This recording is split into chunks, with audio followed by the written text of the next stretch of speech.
Mouse বন্ধ কর। তাহলে পি ব্লক স্টার্ট করবো তো,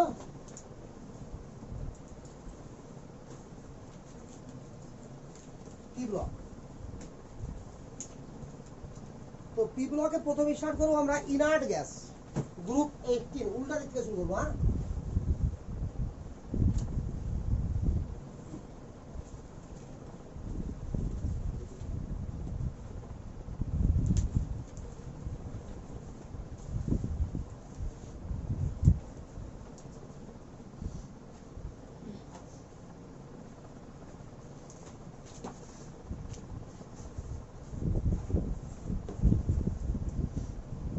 আবার কেমিক্যাল বন্ডিং প্রচুর কাজে লাগবে। আগে বলেছি ব্লক কেমিস্ট্রি মানে কেমিক্যাল বন্ডিং হাড়ে হাড়ে লেগে আছে। তো গ্রুপ 18 এর নাম কি বল? Inert gas.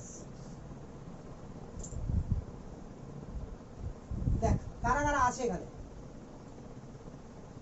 হিলিয়াম, নিয়ন, argon, krypton,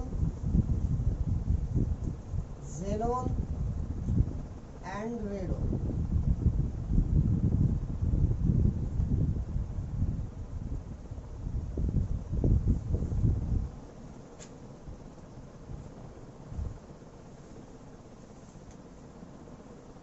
atomic number 2, 10, 18, 36, 54, 86। Star চিহ্ন দেওয়া আছে মানে এটা যে রেডিও অ্যাক্টিভ।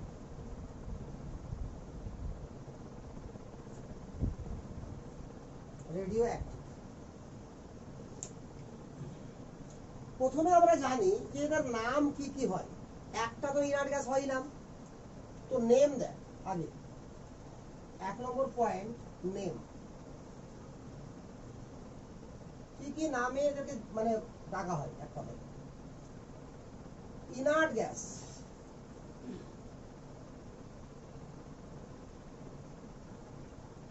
ভালো চলে ক্যামেরা দেখে কমপ্লিট আসছে।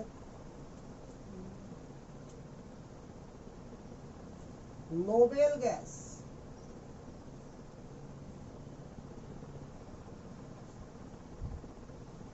Rare gas,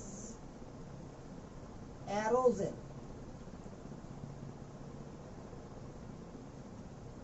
inert gas, rare gas, noble gas,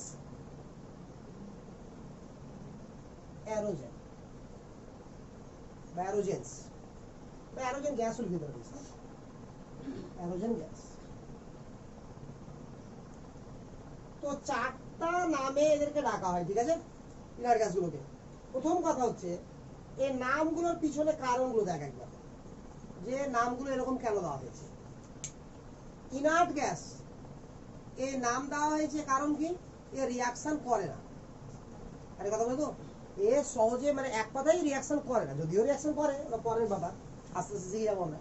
but প্রথমত ধরা হয়েছিল কি, এরা কারোর সঙ্গে রিয়াকশন করে না। ইনার্ট মানে নিষ্ক্রিয়, ঠিক আছে। তাহলে ইনার্ট গ্যাসের নামকরণের পিছনে কারণ কি, রিয়াকশন কারোর সঙ্গে করছে না বলে। নোবেল গ্যাস কেন নামকরণ করা হলো বল? নোবেল গ্যাস, নোবেল মানে কি, মূল্যবান, বুঝলো তো? তো নোবেল গ্যাস এর নাম হওয়ার পিছনে কারণ হচ্ছে যে বেশিরভাগ ইনার্ট গ্যাসেরই বাজার মূল্য বাকি গ্যাসের তুলনায় অনেক বেশি। বেশিরভাগ ইনার্ট গ্যাসেরই বাজার মূল্য কি বাকি গ্যাসের তুলনায় অনেক বেশি। রেয়ার গ্যাস কেন বলা হচ্ছে কি, একে প্রকৃতিতে খুবই কম পরিমাণে পাওয়া যায়। অ্যারোজেন গ্যাস এই কারণে বলা হচ্ছে কি, যে এয়ার একমাত্র সোর্স যেখানে সমস্ত ইনার্ট গ্যাসকে একসঙ্গে পাওয়া যায়, অর্থাৎ বায়ুতে সবটা ইনার্ট গ্যাসকে একসঙ্গে পাওয়া যায় বলে নামটা কি হলো, অ্যারোজেন্স। আরে বোঝা গেল? তাহলে চারটা রিজন ক্লিয়ার, ঠিক আছে। তো এখানে ইনার্ট গ্যাসের নাম করার পিছনে ব্র্যাকেটে কি লিখে নেবে এখানে, ঠিক আছে, no reaction with any others element or compound. No reaction with any other elements or compound.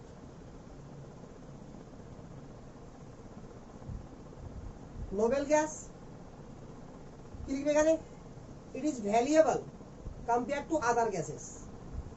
it is valuable compared to other gases.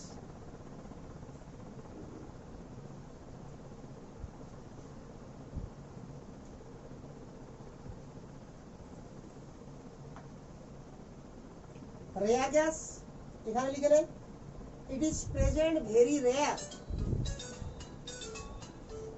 in atmosphere. It is present, তাহলে কি হবে, they are present very rare at air, দেখো এখানে কি লিখবো, বা very rare at air atmosphere, ঠিক আছে তো, বা atmosphere বললে হবে ডাইরেক্ট, it is ঠিক আছে, মানে very rare in atmosphere, direct লিখলে হবে ভালো। এখানে কি হবে, অ্যারোজেন gas, all are present in air. তো যাই হোক, এগুলো প্রাথমিক জিনিস, এগুলো মেইন জিনিস না, আস্তে আস্তে ভিতরে ঢুকছি আমি, দেখে যা। তো দেখ এটুকু ক্লিয়ার হলো, তার নামটা বুঝা গেল। সেকেন্ড, প্রথম দিকে বেশ কিছু জিনিস তোরা কমপ্লিটলি জানিস। সেকেন্ড পয়েন্ট লেখ ইলেকট্রনিক কনফিগারেশন। ইলেকট্রনিক কনফিগারেশন, এদের ইলেকট্রনিক কনফিগারেশন কি হয়, এদের জেনারেল ইলেকট্রনিক কনফিগারেশন হবে, general electronic configuration NH2 NP6, NH2 NP6।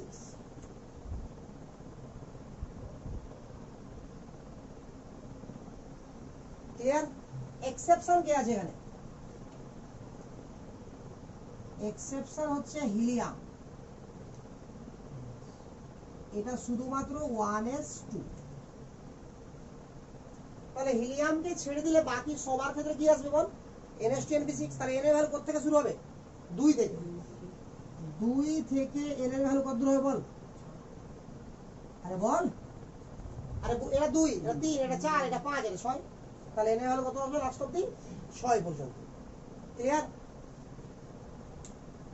তাহলে এই গেল আমার ইলেকট্রনিক কনফিগারেশন, এটা তো করতেই পারবি। 3 নম্বর পয়েন্ট থেকে আমার মেন গ্রুপ এলিমেন্ট শুরু হলো, ঠিক আছে? তো 3 নম্বর পয়েন্ট লিখ, আয়োনাইজেশন এনার্জি और আয়োনাইজেশন এনথালপি। বল এই পিকচারটা মিটাবো আমি, আচ্ছা না মিটালে হবে, দরকার পড়বে। তো 3 নম্বর তোরা পয়েন্ট করে নে, আয়োনাইজেশন এনার্জি और আয়োনাইজেশন এনথালপি কাকে বলা হয়, আয়োনাইজেশন এনার্জি और আয়োনাইজেশন এনথালপি বলতে পারবি তো? ক্লাস 11 এর জিনিস কেন পারবি না? আউটার সেল থেকে যখন একটা ইলেকট্রনকে আমরা রিমুভ করব, তো যা এনার্জি আমাকে সাপ্লাই করতে হবে তাকে কি বলা হবে, আয়োনাইজেশন। এই তো শিওর তো? আচ্ছা, লক্ষ্য কর, আগে বলতে তো এরকমই হয়, বাট অ্যাকচুয়ালি ওটা না। তবুও বলছি না, ধরে নে এরকম আমার বেশ কিছু সেল আছে, এটা আউটার সেল। আউটার সেলকে কি বলি আমরা, ভ্যালেন্স সেল। ভ্যালেন্স সেল, এখানে ধরে নেওয়া হলো একটা ইলেকট্রন আছে, এখানে এনার্জি সাপ্লাই করলাম, ইলেকট্রনটাকে কি করে দিলাম, বের করে দিলাম, ইলেকট্রন বেরিয়ে গেল। এখানে যদি আমি E1 পরিমাণ এনার্জি সাপ্লাই করি, তো this E1 are ionisation energy, delta H ionisation, বুঝাচ্ছে মানে তো? বাট অ্যাকচুয়ালি যদি আমি এরকম দেখাই, ধরে নে যে হিলিয়াম নিলাম, আচ্ছা আগে তো জেনারেল আয়োনাইজেশন, তারপর হিলিয়াম ফিলিয়াম পরে যাচ্ছে। ধরে সোডিয়াম নিলাম, সোডিয়াম থেকে আমরা Na++ ইলেকট্রন পেলাম। ক্লিয়ার? তাহলে আমাকে কিছু না কিছু এনার্জি সাপ্লাই করতে হয়েছে এখানে। তো সাপোজ ধরলাম আমরা যে কিউ পরিমাণ এনার্জি সাপ্লাই করতে হয়েছে, তো দিস কিউ এনার্জি, এটা কিউ কিলোজুল ধরে নে, তো এই কিউ কিলোজুলকে কি আমরা আয়োনাইজেশন এনার্জি বলতে পারবো কি পারবো না? হ্যাঁ পারবো, কখনোই পারবো না, মানে শুন ভালো, এগুলো দিয়ে ঝামেলা সব। অ্যাকচুয়ালি সোডিয়াম যখন মেটাল আছে, ওর অবস্থা কি আছে বল, সলিড আছে। তাহলে প্রথমে আমাকে করতে হবে কি, সোডিয়ামকে গ্যাসিয়াস অবস্থাতে নিয়ে আসতে হবে। বুঝা কথা? তাহলে এখান থেকে একটা এনার্জি সাপ্লাই তো করতে হবে, তবে তো সোডিয়াম কি হবে, গ্যাস হবে। কারণ এখানে কি ছিল, সোডিয়াম সলিড ছিল। সলিড ছিল মানে কি, ক্রিস্টাল আকারে ছিল। আরে বুঝা গেল তো? তাহলে ক্রিস্টালটাকে আমরা কি করছি, ব্রেক করছি। কথা বুঝা গেল তো? তাহলে এগুলো সব মানে তো পড়া উচিত ছিল কোথায়, কনডেনসার চ্যাপ্টারে। যাই হোক, আমি এখানে শর্টকাটে বলবো, মেন জায়গাতে ঢুকবো আমি। তাহলে এখান থেকে ফার্স্ট আমাকে গ্যাসিয়াস অবস্থাতে নিয়ে আসতে হবে, ঠিক আছে তো? অর্থাৎ isolated and gaseous. Isolated meanings কি, একা একা। অর্থাৎ গ্যাসও যদি অনেকগুলো থাকে, আবার সোডিয়ামের ভেপার হয়েছে কিনা, তাহলে অনেক গ্যাস আছে, সোডিয়াম একসঙ্গে আছে। তাহলে অনেক গ্যাস যদি একসঙ্গে থাকে, তাহলে সেই গ্যাসগুলোর মধ্যে van der Waals force of attraction আছে কি নাই, আছে। তবুও চলবে না, আগে ওটাকেও ব্রেক করতে হবে। অর্থাৎ এতটা পরিমাণ এনার্জি আমাকে সাপ্লাই করতে হবে প্রথমে সোডিয়াম সলিডে, যাতে করে কি হয়, সোডিয়াম গ্যাসে পরিণত হয় এবং সেটা আইসোলেটেড হয়ে যায়। আইসোলেটেড মানে বিচ্ছিন্ন, ঠিক আছে তো? তাহলে বিচ্ছিন্ন গ্যাসিয়াস অ্যাটমে পরিণত হতে হবে। তাহলে এখানে একটা ওয়ার্ড লিখে নেবো আমরা, কি, আইসোলেটেড গ্যাসিয়াস অ্যাটম। আইসোলেটেড, এই ছবি আসছে রে, বলতে কি হয়েছে, কত আসছে, হ্যাঁ কোনটা,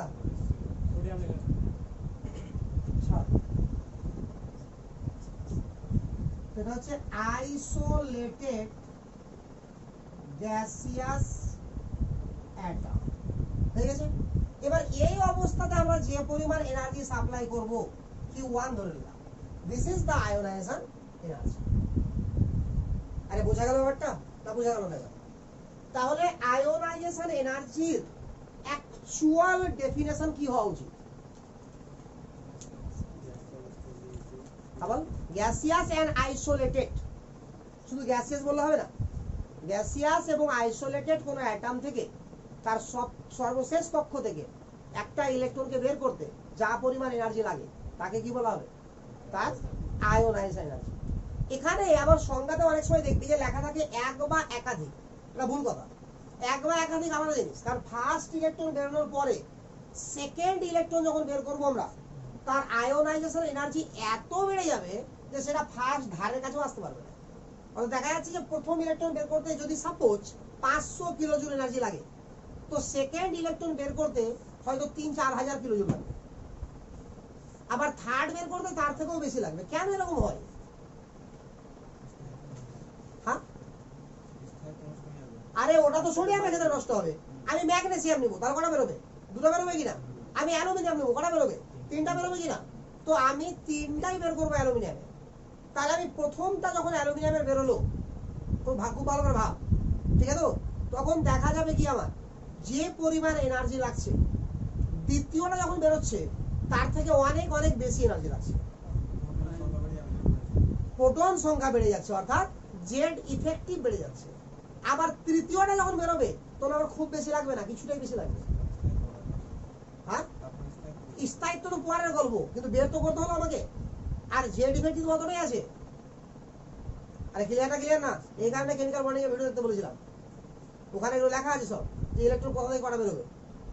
তো যাই হোক, তোরা দেখবি না বলে লাভ নাই, আমি জাস্ট এখানে মোটামুটি একটা আইডিয়া দিচ্ছি। যখন ইলেকট্রন কোথাও থেকে বেরোয়, ঠিক আছে তো? তাহলে ইলেকট্রনিক কনফিগারেশনটা করি আমি জেনারেল। ধরে নে ফসফরাস 15 কিনা বল, তাহলে আমার লাস্ট কক্ষটা কি হয় বল, 3s2 3p3। আরে ক্লিয়ার না? তো যখন আমার পি থেকে ইলেকট্রনকে আমি বের করব, তো পি থেকে সর্বাধিক আমি 3টাই বের করতে পারি, তার বেশি বের করতে পারি না। পি থেকে যদি 4টা ইলেকট্রন হয়ে যায়, তাহলে একটাকেও আর বের করতে পারবো না। বের তো পারবো, বাট ওটা মানে বিরুদ্ধে হয়ে যাবে বের করাটা। কথা বুঝতে পারি কিনা? তাহলে আমি ধরে নেবো যে সর্বাধিক কটা বের করা যায়, 3টা, তার বেশিও যায়। এদেরকেও আয়োনাইজেশন করা যায়, সেটা পরের গল্প। বাট নর্মালি 3টা বের করা যায়। তো 3টাকে যখন বের করবো, তো এখানে একটা বেরোতে যা এনার্জি লাগবে, দ্বিতীয় নম্বর বেরোতেও প্রায় সেম এনার্জি লাগবে, তৃতীয় নম্বর বেরোতেও প্রায় সেম এনার্জি লাগবে, সামান্য হেরফের হবে। আর ইনফ্যাক্ট এটার ক্ষেত্রে প্রথমটা বেরোতে যা এনার্জি লাগবে, দ্বিতীয়টা বেরোতে তার থেকে কিছুটা কম এনার্জি লাগবে। আবার তৃতীয়টা বেরোতে প্রথমটা থেকে কিছুটা বেশি লাগবে। তো এরকম হেরফের যে হচ্ছে, উল্টাপাল্টা যে হেরফের হচ্ছে, এগুলো কি কখনো মুখস্থ রাখা সম্ভব? তাহলে কি আমাকে সিস্টেম জানতে হবে যে কি করে বেরোয়। তাহলে এখানে তোকে আমি আয়োনাইজার এনার্জি পড়াবো? অসম্ভব। এটা একটা পয়েন্ট জাস্ট। আয়োনাইজার আবার কার পার্ট বল? কেমিক্যাল বন্ডিং এর পার্ট না, পিরিয়ডিক প্রপার্টির পার্ট। ঠিক আছে? তো পর্যায় সারণীতে চারটাই জিনিস পড়তে হয় আমাকে: রেডিয়াস, আয়োনাইজার এনার্জি, ইলেকট্রন অ্যাফিনিটি আর ইলেকট্রন নেগেটিভিটি। বাস, আর তো কিছুই পড়তে হয় না। এই চারটা জিনিস তো মোট চ্যাপ্টারে আছে, চারটা কভার করতে গেলে সব কভার হয়ে যায়। তো আমি যেটা বলতে চাইছি, পি থেকে আর এস থেকে তুই মানে ন্যাচারালটা বলে রাখ, গন্ডগোলটা ওখানে শিখবি গিয়ে, কোথায় কোথায় গন্ডগোল হবে। পি বা এস থেকে যখন ইলেকট্রন বেরোবে তখন জটা থাকবে একবারে বেরিয়ে যাবে। অর্থাৎ পি থেকে পি একটা থাকে একটাই বেরোবে, দুটো থাকলে একবারে দুটাই বেরিয়ে যাবে, তিনটে থাকলে একবারে তিনটাই বেরিয়ে যাবে। ফর এক্সাম্পল, কেন এরকম হয়? এরকম এই কারণে হয়, সাপোজ ধরে নে যে এরকম হলো যে 76 ডিগ্রি সেন্টিগ্রেড তাপমাত্রাতে প্রথম ইলেকট্রনটা বেরোচ্ছে, ঠিক আছে? অতটা হিটে যে পরিমাণ এনার্জি পাচ্ছে তাতে প্রথম ইলেকট্রন বেরোচ্ছে। আবার দ্বিতীয় ইলেকট্রন বেরোতে যদি আমার 80 ডিগ্রি তাপমাত্রা লাগে বা 78 ডিগ্রি তাপমাত্রা লাগে, তাহলে আমি কি কন্ট্রোল করতে পারবো তাপটাকে? 76 হলে তো 78 এমনি হয়ে যাবে। আরে বুঝা গেল কিনা? 76 হওয়ার মুহূর্তে তো 78 হয়ে যাবে। তাহলে কি ফার্স্টের সঙ্গে সঙ্গে সেকেন্ডও বেরিয়ে যাবে। আবার থার্ডে দেখা যাচ্ছে 90 বা মানে ধরে যে 80-82 এরকম লাগছে, তাহলে থার্ডও বেরিয়ে যাবে। কিন্তু এরকম যদি হতো যে ফার্স্ট ইলেকট্রন আমার 76 ডিগ্রি সেন্টিগ্রেড তাপমাত্রাতে বেরোচ্ছে আর সেকেন্ড ইলেকট্রনটা আমার দেখা যাচ্ছে যে 110 ডিগ্রিতে বেরোচ্ছে, তাহলে কি ফার্স্ট ইলেকট্রন বের হওয়ার পরে একটা হিউজ গ্যাপ আছে, তাহলে এতটা গ্যাপ কি মুহূর্তে কভার হয়ে যাবে? তাহলে আমি স্টপ করতে পারবো ওখানে? না, পারবো না। তো এরকম কন্ডিশন ঘটে কোথায়? D block. অর্থাৎ ডি ব্লক এলিমেন্ট যখন আমরা পড়বো তখন দেখতে পাবো যে প্রত্যেকটা ইলেকট্রন একটা বেরোনোর পরে আর একটা যখন বেরোবে তো তার এনার্জির গ্যাপটা অনেক বেশি। কথা বোঝা তো? ফলে কি হচ্ছে, প্রত্যেকটার জন্য আলাদা আলাদা কি হয়? আয়োনাইজেশন এনার্জি হয়। বুঝা গেছে? বাট পি ব্লক বা এস ব্লকে এসে তো ম্যাক্সিমাম করে থাকে দুটো, তাহলে একটা থাকলে একটা বেরোবে, দুটো থাকলে দুটো বেরোবে। দুটো আছে, আমি একটা একটা করে বের করবো, ক্ষমতা নাই। বোঝা গেল? আবার পি এর ক্ষেত্রেও একটা, দুটা এবং তিনটা যখনই বের করবো, একটা থাকলে একটাই বেরোবে, দুটো থাকলে দুটোই বেরোবে, তিনটা থাকলে তিনটাই বেরোবে। আমি একটা একটা করে বের করতে পারবো না। কথা বোঝা গেছে কি? তাহলে এদের ক্ষেত্রে সংজ্ঞাটা কেমন হওয়া উচিত? যে কোনো গ্যাসিয়াস অ্যাটম থেকে তার সর্বশেষ কক্ষ থেকে, গ্যাসিয়াস এবং আইসোলেটেড অ্যাটমের সর্বশেষ কক্ষ থেকে এক বা একাধিক ইলেকট্রন বর্জন করতে, এক বা একাধিক, আসল কথা না, ইলেকট্রনকে বর্জন করতে যে পরিমাণ এনার্জি লাগে তাকে কি বলা হবে? তার আয়োনাইজড এনার্জি। আবার যদি আমরা এই সংজ্ঞাটা on the basis of D block বলি, তাহলে কি বলবো আমরা? কোন গ্যাসিয়াস এবং আইসোলেটেড অ্যাটম থেকে একটা ইলেকট্রনকে বের করতে যা এনার্জি লাগে তাকে বলা হয় কি? তার আয়োনাইজেশন বলে। সংজ্ঞাতে এক বা একাধিক বললেও ঠিক, একটা বললেও ঠিক। তবে মোর অ্যাপ্রোপ্রিয়েট কখন হবে? যদি আমি এক বা একাধিক বলি তাহলে ব্র্যাকেটে লিখে দেওয়া উচিত কি? P block and S block. আর যদি আমি বলি একটা, তো ব্র্যাকেটে কি লিখে দেওয়া উচিত? D and F block. D and F block. বুঝা যাবে না তো? তাহলে মোটামুটি এটা আয়োনাইজেশন এনার্জি সম্পর্কে ধারণা আসলো। আরে ক্লিয়ার না?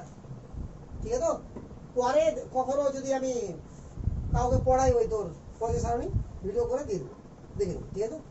বাট এটা এখন অতটা ডিটেলসে পড়ানো সম্ভব না, কারণ অ্যাকচুয়ালি যদি ঠিক করে জানতে হয় তো আয়োনাইজেশন এনার্জির উপরে দুটো লেকচার লাগবে, তো অতটা সম্ভব না। এবার চলে এখানে।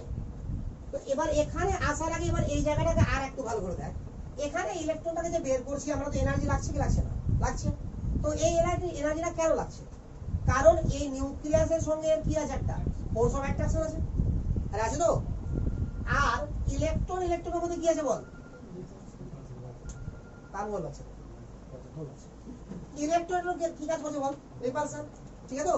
এটাকে আমরা পরবর্তীতে জানবো, এটাকে বলা হয় শিল্ডিং। এটাকে বলা হয় শিল্ডিং এফেক্ট। শিল্ড করছে, বাধা দিচ্ছে, ঠিক আছে তো? আর এই কি করছে? টানছে। আরে বুঝলো তো? তাহলে কি একটা অ্যাট্রাকশন ফোর্স কাজ করছে, অনেকগুলো রিপালশন কাজ করছে, বাট মোট নেট আমার কে বেশি হচ্ছে? অ্যাট্রাকশন। বলে ইলেকট্রনটা ওখানে ঘুরছে। তো এই অ্যাট্রাকশন ফোর্সটাকে ব্রেক করতেই, অর্থাৎ এটা অ্যাট্রাকশন ঠিক না, এই অ্যাট্রাকশন থেকে রিপালশনটা বাদ দিয়ে যে নেট অ্যাট্রাকশনটা থাকলো সেই অ্যাট্রাকশনটাকে ব্রেক করতে কথা বোঝা গেল না? বাট আমরা এখানে কি দেখতে পাচ্ছি, এই অ্যাট্রাকশনটাকে ব্রেক করতে। বোঝা গেল কি আসল কথাটা বুঝতে পারলি তো? কারণ অ্যাকচুয়াল তো এটা সম্পূর্ণ অ্যাট্রাকশন কাজ করছে না, কারণ এখানে কি আছে আবার ইলেকট্রন তো আরো আছে, তার আগের বা এই অরবিটে ইলেকট্রন আছে কিনা। তো সেই ইলেকট্রন গুলো পরস্পর কি করবে, রিপালশন করবে। তো রিপালশন আর অ্যাট্রাকশন তো বিয়োগ হবে না, দুটো অপোজিট এনার্জি কিনা, বিরক্ত হবে, অ্যাট্রাকশন অপোজিট। তাহলে এই কারণে কি হচ্ছে, যেখানে নেট যা অ্যাট্রাকশন কাজ করছে সেটাকে ব্রেক করতে হচ্ছে আমাদের। ক্লিয়ার? তো এটাকে ব্রেক করতে যা এনার্জি লাগবে তাকে বলছে আয়োনাইজার এনার্জি মেনলি। কারণ এটা ধরে নিয়েছি আবার এটা কোন অ্যাটম, এবার বল, গ্যাসিয়াস এবং আইসোলেটেড অ্যাটম, এই অবস্থায় ধরেছি এটাকে। তাহলে এই ডিসটেন্স যত বাড়বে তত এই নেট ফোর্স অফ অ্যাট্রাকশন কি হবে, কমে যাবে। তো ডিসটেন্স যদি বাড়ে তো নেট ফোর্স অফ অ্যাট্রাকশন যদি কমে যায়, তাহলে এই এনার্জিকে ব্রেক করতে ইজি হবে নাকি বেশি শক্তি লাগবে? ইজি হবে। তাহলে on moving top to bottom size তো বড় হচ্ছে আমার, না হচ্ছে না?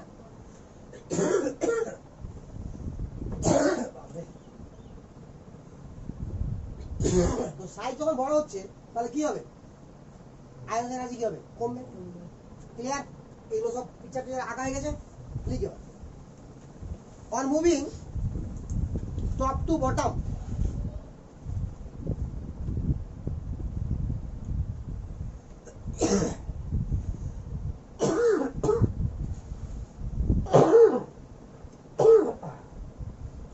on moving top to bottom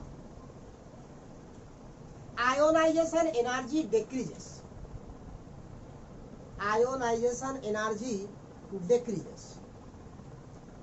Clear? And it is maximum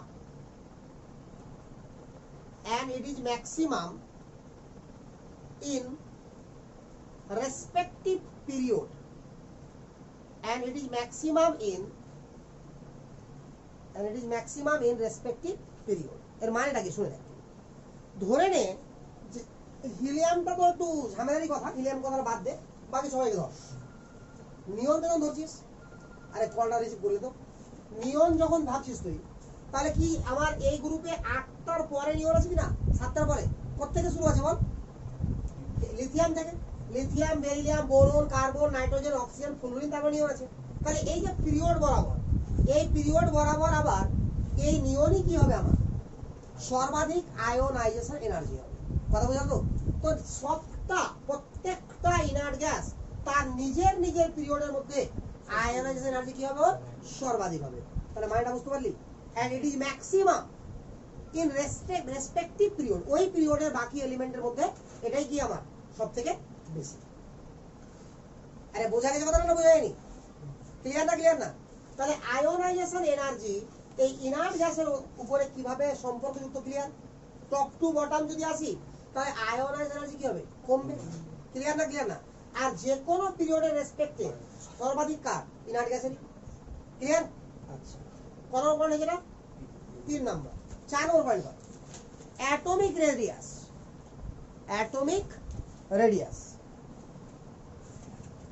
সব মুছে দিই, কখনো দরকার পড়লে লিখে দেবো, কতক্ষণ লাগবে লিখতে।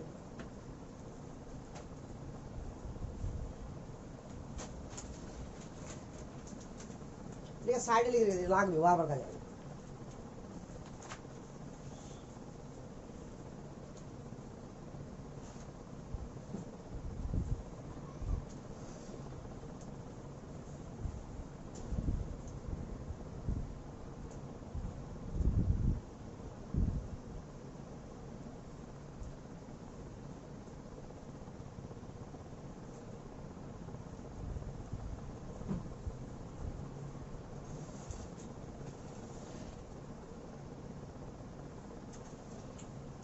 Atomic radius.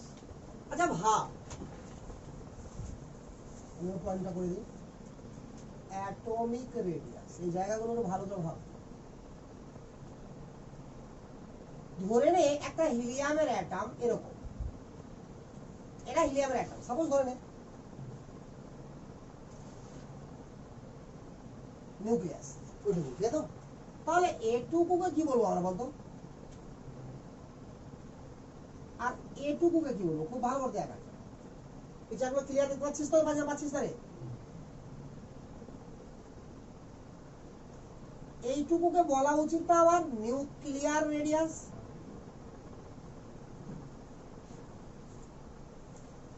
আর এটাকে আমার কি বলা উচিত? Atomic radius. বাট প্রবলেমটা কি? প্রবলেমটা হচ্ছে আমার এটা যে এই অ্যাটমিক রেডিয়াসটা যদিও এটা যদি হিলিয়ামের অ্যাটমও হয় তবুও এটা হিলিয়ামের অ্যাটমিক রেডিয়াস না। কেন না? এর ভাবে কারণ হিলিয়ামের অ্যাটমগুলো গ্যাস তো, আর এরা গ্যাস কি না? নামই তো ইনার্ট গ্যাস নাকি? তো এরা যখন গ্যাস সবাই, তাহলে এরা একে অপরের সঙ্গে যে অ্যাট্রাকশনটা আছে সেই অ্যাট্রাকশনটা উইক না স্ট্রং? উইক। সবসময় স্ট্রং অ্যাট্রাকশন কখন থাকবে? সলিডের মধ্যে, তারপরে লিকুইড। আর গ্যাসের মধ্যে তো যদি আদর্শ গ্যাস ভাবি তাহলে কি হবে? কোনো অ্যাট্রাকশনই নাই। বাট বাস্তবে আদর্শ গ্যাস বলে কিচ্ছু নাই, বলে অ্যাট্রাকশন আছে। এই তো কাহিনীটা।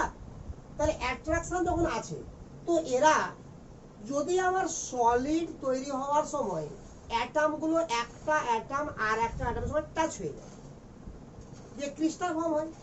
আরে ক্লিয়ার না? লিকুইড হওয়ার সময় কি হয়? একটা অ্যাটমের সঙ্গে আর একটা অ্যাটম একমুখী অ্যাট্রাকশন দ্বারা যুক্ত হয়, ঠিক আছে তো? বহুমুখী না। কিন্তু সলিডে কি হয়? বহুমুখী। আর গ্যাসে কি ধরে নেওয়া হয়? কোনো অ্যাট্রাকশন ফোর্সই নাই। তো সেটা গেল আদর্শ গ্যাসের ক্ষেত্রে। বাট বাস্তবে যখন ভ্যান ডার ওয়াল গ্যাস পড়েছিলি ক্লাস 11 তখন দেখেছিলি যে না ফোর্স অফ অ্যাট্রাকশন আছে ওখানে। আর আছে কি না? তো সব রিয়াল গ্যাস, তাহলে ফোর্স অফ অ্যাট্রাকশন অবশ্যই আছে। তাহলে ফোর্স অফ অ্যাট্রাকশনে দুটা গ্যাসিয়াস মলিকিউল আমার কি একেবারে টাচ করতে পারবে একে অপরকে? একটা নির্দিষ্ট দূরত্বে থাকবে, ম্যাক্সিমাম এতটা কাছে আসলো ধর। আরে কথা বুঝতে পারছিস না আমার? তাহলে এই নিউক্লিয়াস থেকে এই নিউক্লিয়াস পর্যন্ত ডিস্টেন্স, তখন গ্যাসের মলিকুল তো আমরা এই ডিস্টেন্স ছাড়া পাবো না, পাবো কি? আরে বুঝতে পারলি কি পারলি না? তাহলে এই যে ডিস্টেন্সটা এটাকে ধরে নেওয়া হলো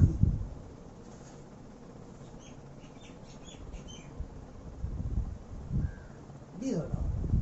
তাহলে রেডিয়াসকে ধরা হবে আমার r equal to D by 2। আর এই রেডিয়াসটা হবে কি? Van der Waals radius. তাহলে এই রেডিয়াস কি? এই রেডিয়াস মানে ছোট রেডিয়াস নাকি? তাহলে এটা হলো মেটালিক রেডিয়াস। বাট আমি তো বলছি ইনার্ট গ্যাস, তাহলে আমার কাছে এই মেটালিক রেডিয়াসের কোনো দাম আপাতত নাই। আরে কথা বুঝা গেল না কেন না? তাহলে এখানে আর কে আমি কি বলতে হবে? আর কে এখানে লেখা উচিত নিচে এভাবে, আর ভ্যান ডার ওয়াল। আরে বুঝা গেছে না? বা it is the van der wall radius.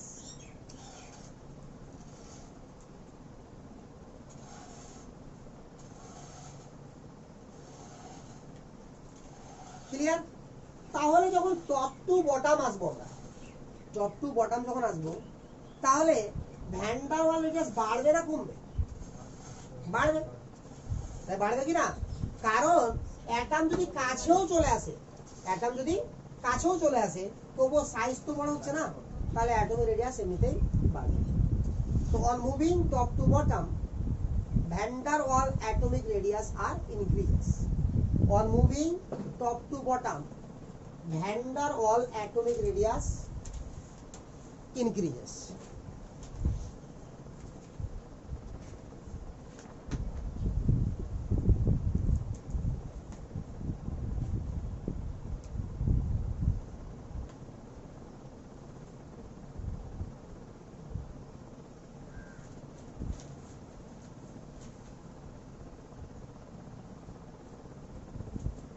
হয়ে গেছে না? কত নম্বর পয়েন্ট হলো? 5 নম্বর। Mono atomic gas.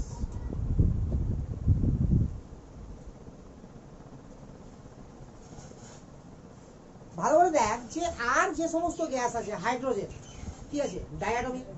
Chlorine diatomic. Fluorine diatomic. Oxygen diatomic. Ozone triatomic. Ammonia tetraatomic. But mono atomic কেউ নাই। এরা ছাড়া আর কোনো গ্যাস নাই যারা মোনো অ্যাটমিক। তো এরা কেন mono atomic? Carbon, carbon gas, কার্বনকে, কার্বনের ন্যাচারাল ফর্ম হচ্ছে গ্রাফাইট। কার্বনকে সবচেয়ে বেশি আমরা কোন ফর্মে পাই? সবসময় কোনো অ্যাটমকে দেখতে হয় তার মোস্ট অ্যাবান্ডেন্ট ফর্মে, অর্থাৎ যেই ফর্মে আমরা ওকে কালেক্ট করি, পরিবেশে যে ফর্মে পাওয়া যায় সেই ফর্মটাকে ধরা হয় ওর মেন ফর্ম। ঠিক আছে? অর্থাৎ অক্সিজেনকে কখনো ও লিখতে পারবো না আমরা, বা ও থ্রিও পারবো না, ও টুই পারবো। কেন? কারণ অক্সিজেনকে ও টু আকারেই পরিবেশে আমরা কালেক্ট করি পরিবেশ থেকে। আচ্ছা যাই হোক, তো মোনো অ্যাটমিক কেন এরা বল? কারণ এরা তার আউটার সেল ফুলফিল করে রেখেছে। আউটার সেল কি করেছে? ফুলফিল করে রেখেছে। তাহলে এদের ভ্যালেন্সি কত? জিরো। ভ্যালেন্সি হচ্ছে এদের জিরো। তাহলে এরা রিঅ্যাকশন করবে কার সঙ্গে? বন্ড করতে পারবে? তাহলে এরা কি হবে? একা একা এক্সিস্ট করবে। একা একাই কি এরা স্টেবল, বলে এরা কি মোনো অ্যাটমিক। হ্যাঁ, না না, নামের মধ্যে আসবে না, কারণ এটা ছাড়া আরো মোনো অ্যাটমিক গ্যাস হয়, ভবিষ্যতে পড়বি, এখন নাই সেই। ঠিক আছে তো? অত বেশি বুদ্ধি ফেলে আবিষ্কার করতে লাগে। ঠিক আছে, যেটি বলতেছি ওটি অনেক। ঠিক আছে, আবিষ্কার করিস নাকি? যেটি আজ যেটি পড়তে পারে না ওরা আবিষ্কার করছে। তো মোনো অ্যাটমিক, তাহলে এখানে মোনো অ্যাটমিক এখানে কি লিখবো আমরা? বল মেনলি কি? আউটার সেল ফুলফিল, অর্থাৎ fulfilled electronic configuration, therefore valency will be 0. Fulfilled electronic configuration, therefore valency will be 0. And due to which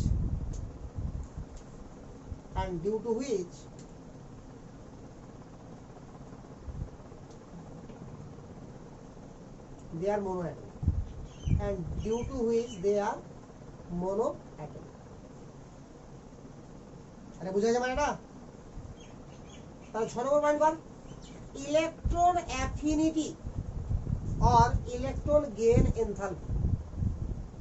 Electron affinity or electron gain enthalpy.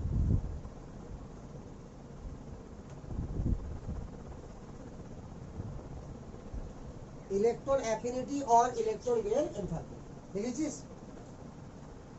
Electron affinity or electron gain enthalpy. তো শোন একটু ভালো করে। Naturally হয় কি? Actually electron gain enthalpy মানে কি বল? Infinite distance থেকে কোন এলিমেন্টের আউটার সেলে একটা ইলেকট্রনকে যদি প্রবেশ করায় তাহলে যে পরিমাণ এনার্জি রিলিজ হবে সেই অ্যাটমটা অবশ্যই কি হবে? Gaseous and isolated. তবে ইনফাইনাইট ডিসটেন্স থেকে আইসোলেটেড গ্যাসিয়াস অ্যাটমের আউটার সেলে যদি আমরা কোনো একটা ইলেকট্রনকে কি করি? প্রবেশ করাই, তাহলে কিছু পরিমাণ এনার্জি কি হবে? আমার রিলিজ হবে। সেই রিলিজিং এনার্জিটাকে আমরা কি বলবো বল? Electron gain enthalpy. তবে অনেক সময় কি হয় যে ইলেকট্রন গেইন এনথালপি মানে ইলেকট্রন আমার প্রবেশ যখন করাই আমরা, তাহলে কি হয়? এনার্জি উল্টা সাপ্লাই করতে হয়। তো তারা আবার কি হয়ে গেল? এন্ডোথার্মিক, তাপ গ্রহণ হয়ে গেল। তো নরমালি ইলেকট্রন গেইন এনথালপি কি হয়? এক্সোথার্মিক, তাপ উৎপাদক হয়। ঠিক আছে তো? বাট কিছু কিছু ক্ষেত্রে এটা কি হয়ে যায়? তাপ শোষক হয়ে যায়। তবে যে কোনো অ্যাটমের second electron gain enthalpy always endothermic. কেন বল? ফার্স্টের ইলেকট্রন যখন আমরা ওখানে ঢুকিয়ে দেবো তো আউটার সেলে ইলেকট্রন ডেনসিটি হাই হয়ে যাবে। ঠিক আছে তো? এবার আউটার সেলে ইলেকট্রন ডেনসিটি হাই হয়ে যাবে, এরপরে যখন ইনফাইনাইট থেকে একটা ইলেকট্রনকে নিয়ে আসবো আমরা, তখন কি হবে? ইলেকট্রন রিপালশন কাজ করবে। আর এই রিপালশন বলটাকে কি করতে হবে? আমাকে অতিক্রম করতে হবে, এটাকে ওভারকাম করতে হবে এটাকে, তবে তো ঢুকতে পারবে ওখানে। তাহলে ওভারকাম করতে পারবে না, ফলে কি করতে হবে? এনার্জি আমাকে সাপ্লাই করতে হবে। এর ফলে কি হয়ে গেল? উল্টা তাপ শোষক হয়ে গেল, এন্ডোথার্মিক হয়ে গেল। কথা বুঝা গেল তো? তাহলে জেনারেলি কি হয়? ফার্স্ট ইলেকট্রন গেইন এনথালপি কি হয়? Exothermic. But second third electron gain enthalpy কি হবে? এন্ডোথার্মিক। ক্লিয়ার? তো কথা আগে লিখে,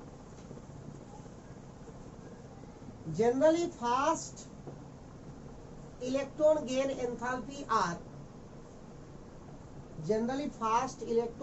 enthalpy are exothermic,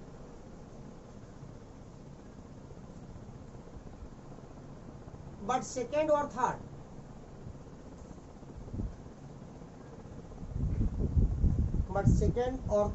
are endothermic.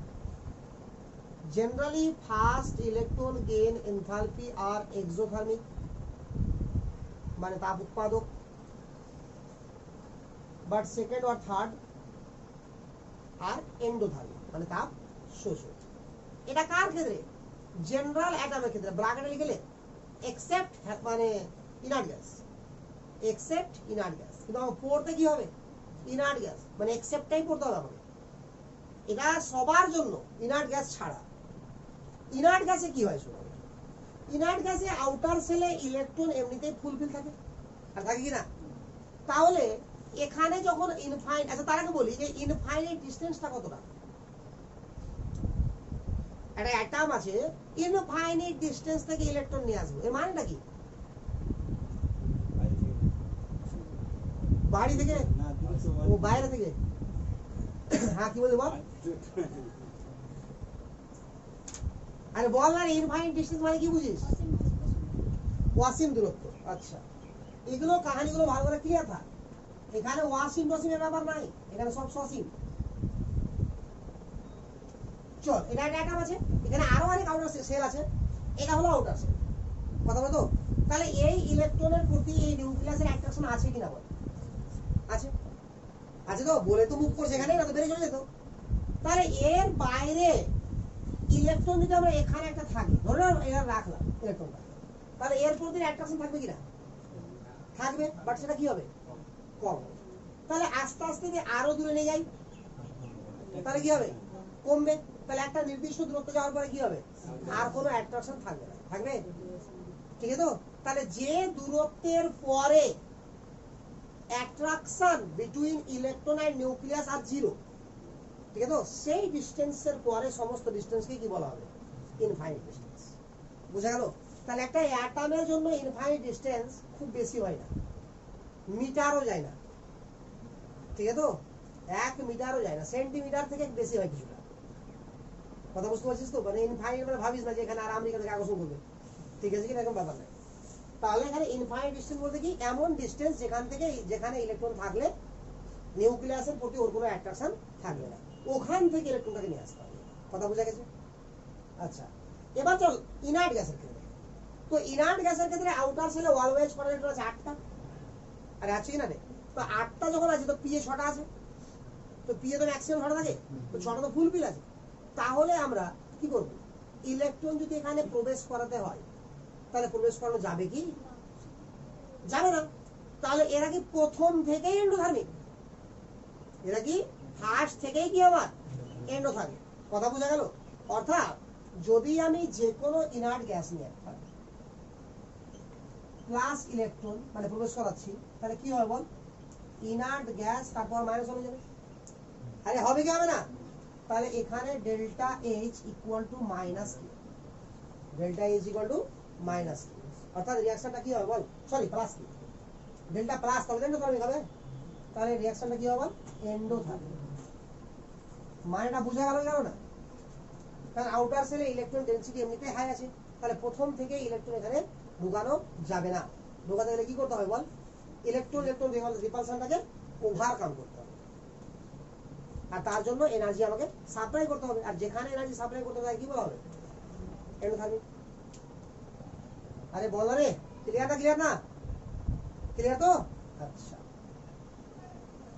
এবার দেখ, এটা আমার রিয়ালি এটা হয়, বাট কেমিস্ট্রি আইইউপিএসি নিজের সুবিধার জন্য ধরে নিয়েছে যে ইনার্ট গ্যাসের রেসপেক্টে সবকিছুকে হিসাব করতে হবে।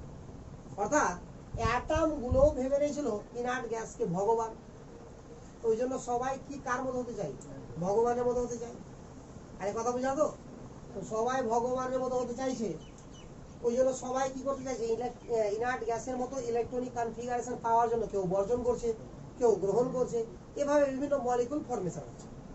পরে করে দেখতে পাচ্ছে যে ভগবানের ক্যারেক্টার ঠিক নাই, ভগবান আসলে রাম রহিম হয়ে গেছে, ঠিক আছে কিনা? তাহলে ব্যাপারটা হচ্ছে যে জেনন অনেক কম্পাউন্ড করছে, তখন থেকে ওই কাহিনী শেষ হয়ে গেল। তারপর থেকে কি কাহিনী আসলো? যে কম্পাউন্ড তৈরি হয় এই কারণে আনপেয়ার্ড ইলেকট্রন পেয়ার আপ হওয়ার জন্য, নট অক্টেট কমপ্লিট করার জন্য। অক্টেট কমপ্লিট কোনো কাহিনী না। বুঝা গেল তো? তো সেরকমই প্রত্যেকটা জায়গাতে একটা রেফারেন্স ধরতে হবে। কিরকম রেফারেন্স ধরতে হবে?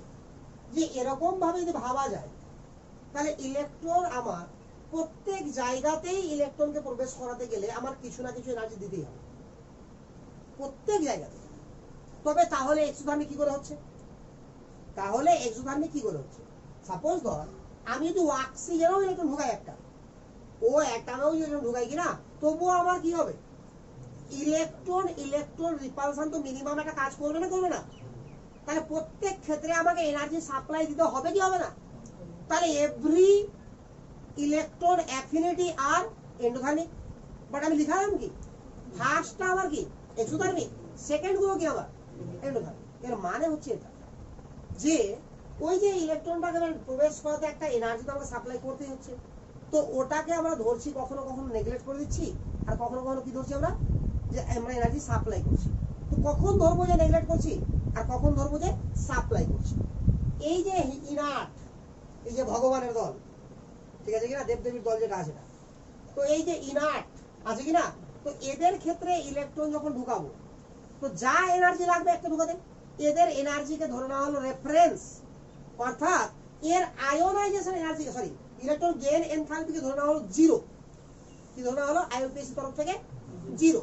তার মানে এখানে ইলেকট্রন ঢুকাতে যা এনার্জি লাগবে তার থেকে বেশি যদি লাগে এনার্জি তাহলে বলবো লেগেছে, আর তার থেকে কম যদি লাগে তো বলবো লাগেনি। আরে কথা বোঝা গেল? তাহলে অক্সিজেনের ক্ষেত্রে বা নাইট্রোজেনের ক্ষেত্রে যখন ইলেকট্রনটা আমরা ওখানে প্রবেশ করাচ্ছি ফার্স্ট ইলেকট্রনটা, তাহলে যে পরিমাণ রিপালশন কাজ করছে সেটা ইনার্ট গ্যাস থেকে কম বলে কি বলছি না ওখানে এন্ডোথার্মিক বলছি না। এবার ঢোকার পরে আমার এনার্জি প্রচুর পরিমাণে বেরোচ্ছে বলে আমরা কি বলছি ওটাকে এক্সোথার্মিক বলছি। কিন্তু পরবর্তীতে আমরা দেখতে পাচ্ছি একটা ঢুকে যাওয়ার পরে এবার কি হচ্ছে?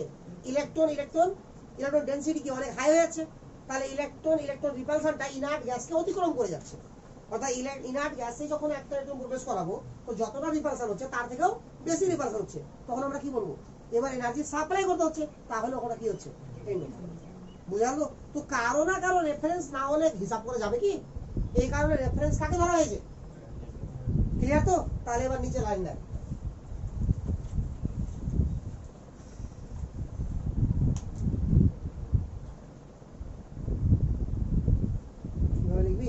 Like generally, electron gain enthalpy of inert gas. Electron gain enthalpy of inert gas is positive. Generally, electron gain enthalpy of inert gas is positive, but it is taken reference. But it is taken reference and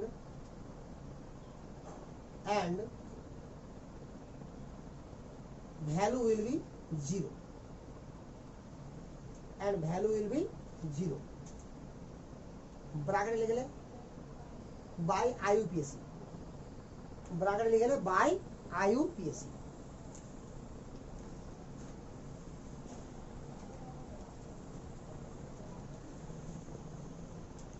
বল তাহলে এতটুকু clear না? Clear না?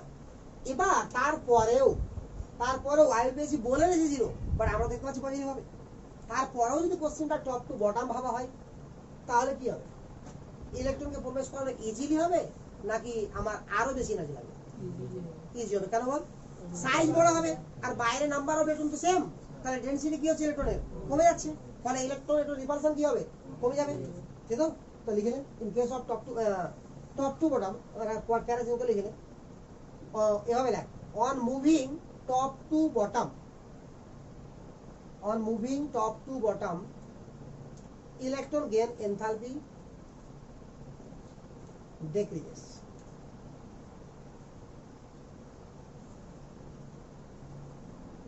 Electron gain enthalpy decreases. Clear? তারপর point কর, প্রথম হবে boiling point and melting point.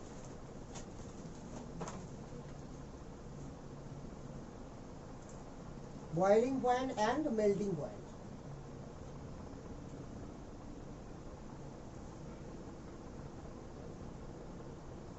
এখানে কিন্তু আর মনে রাখবে, হ্যাঁ, এটা হিলিয়ামের বয়লিং পয়েন্ট হচ্ছে সব থেকে কম দুনিয়ার মধ্যে, 4.2 কেলভিন। এটা কি বিপি, ব্লাড প্রেসার না ভাবিস না, বিপি মানে boiling point,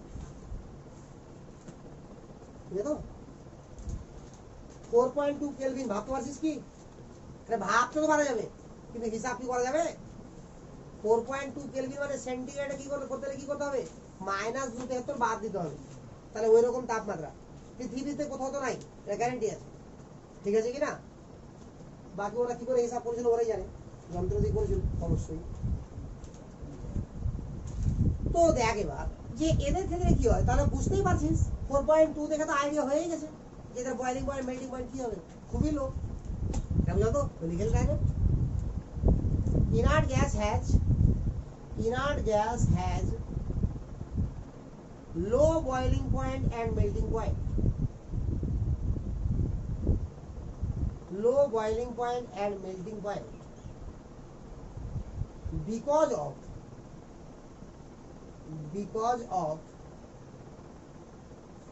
presence of weakest van der Waals force of attraction or London force, because of presence of weakest van der Waals force of attraction or London force.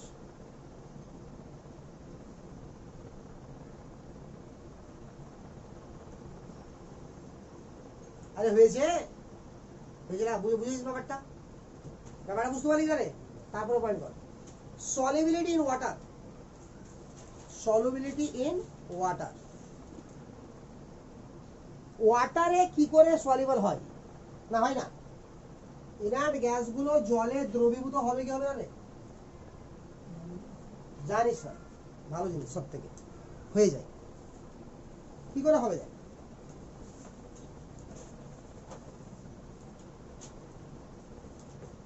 আচ্ছা, তো বড় বড় নাম না লেখা, সংক্ষেপে আইজি লেখাটা বুঝলাম। Inert gas plus water soluble, অর্থাৎ ডিজলভ হয়ে যাচ্ছে, ঠিক আছে তো? সলিবল বা ডিজলভ, ঠিক আছে তো? বাট হচ্ছে কি করে আগে সে জানতে হবে আমাদের। তো লক্ষ্য কর, এখানে আমার ইনার্ট গ্যাস মানে ডাইপোল মোমেন্ট কত আছে বল? একদম জিরো, কারো সন্দেহ আছে কি এখানে? বাট ওয়াটার আমার তো পোলার, তো ডাইপোল পয়েন্ট কি হচ্ছে আমার, তাহলে dipole moment not equal to zero. তো এখানে হয় কি, যারা পোলার তাদেরকে মানে কি ডাকা হয় কোন নামে? ডাইপোল নামে। আর যারা নন পোলার তাদেরকে কি বলা হয়? Induce dipole. জানিস কি? শিখলেন অ্যানসার। যারা পোলার তাদেরকে কি বলা হয়? ডাইপোল। আর যারা নন পোলার তাদের কি বলা হবে? Induce dipole. কথা বুঝলি তো? নন পোলার মলিকিউলকে কি বলা হবে? ইনডিউস ডাইপোল, ঠিক আছে? তাহলে এদের মধ্যে অ্যাট্রাকশন কি কাজ করবে বল? Dipole induce dipole attraction force কাজ করবে। এখন এই ডাইপোল ইনডিউস ডাইপোল অ্যাট্রাকশনটা কাজ করবে কেন? ডাইপোল আছে মানে কি, এর এক সাইড পজিটিভ আছে, এক সাইড নেগেটিভ আছে, তাহলে এ তো অ্যাট্রাকশন করবে, ঠিক আছে? বাট এ তো ইনডিউস ডাইপোল আছে, এর তো কোনো সাইডই পজিটিভ না, কোনো সাইডই নেগেটিভ না, তাহলে এর দ্বারা কেন অ্যাট্রাকশন? তো বইয়ে লেখা থাকে এরকম যে ডাইপোলকে দেখে ইনডিউস ডাইপোল আমার ডাইপোল হয়ে যায়, ডাইপোলকে দেখে ইনডিউস ডাইপোল কি হয়ে যায়? ডাইপোল হয়ে যায়। কেমন লাগে শুনতে? হ্যাঁ, সে আমার কাহিনী হয়ে গেল। দেখ এবার কাহিনীটা বুঝার চেষ্টা করে যে ডাইপোলকে দেখে ইনডিউস ডাইপোল কিভাবে আবার ডাইপোলে পরিণত হয়। লক্ষ্য কর,